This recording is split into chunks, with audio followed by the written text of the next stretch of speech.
found this beautiful horse, Braveheart. He was severely malnourished. He really only had a few days left in him. And we got him back safely, and we knew in his eyes that he had a lot of hope. But when a horse is this starved, it's not just a simple method of giving them food. Their body kind of started to break down their own organs to use as energy.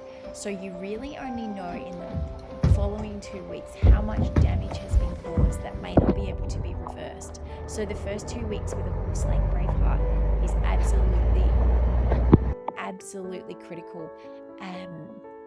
They need to be fed small amounts of food very regularly, and sometimes they're so weak that when they lie down they can't get back up again.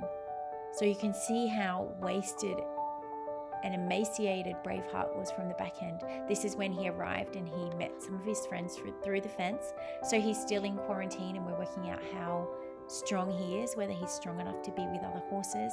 We also didn't want to let him out on the big grassy field because he needed to be reintroduced to food. This is him with his beautiful friend Zara. They've been such a support, and today even they're such good friends. Here's when Braveheart went out with some of the bigger horses and he was starting to move around beautifully, and he's slowly putting on weight. When we refeed a horse that's been starved, we do it in a very healthy, wholesome way. So we don't go for quick weight gains, we just go for healthy muscle and weight gain over the next year. There he was having his teeth done. This is when he went to a beautiful foster home and he's getting his feet done by Alani. He's always loved his food and he's always been gentle.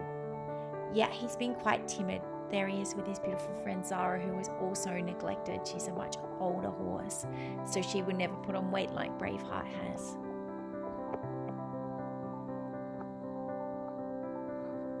So there he is, probably about 9 months into his rehabilitation. And now that he's so strong, we can start to work with how timid and defensive he is. He is very concerned because he's been mistreated in the past, and he's particularly worried about having his feet lifted up, which he's getting better with. There he is enjoying a scratch. And there's this beautiful, radiant horse about a year later. Isn't he just such a gorgeous boy? We think this beautiful horse, Braveheart, is around 15 years young. He has never been ridden, and he needs a very gentle, loving, patient, experienced home. So at the time of making this video, this beautiful boy is available for adoption.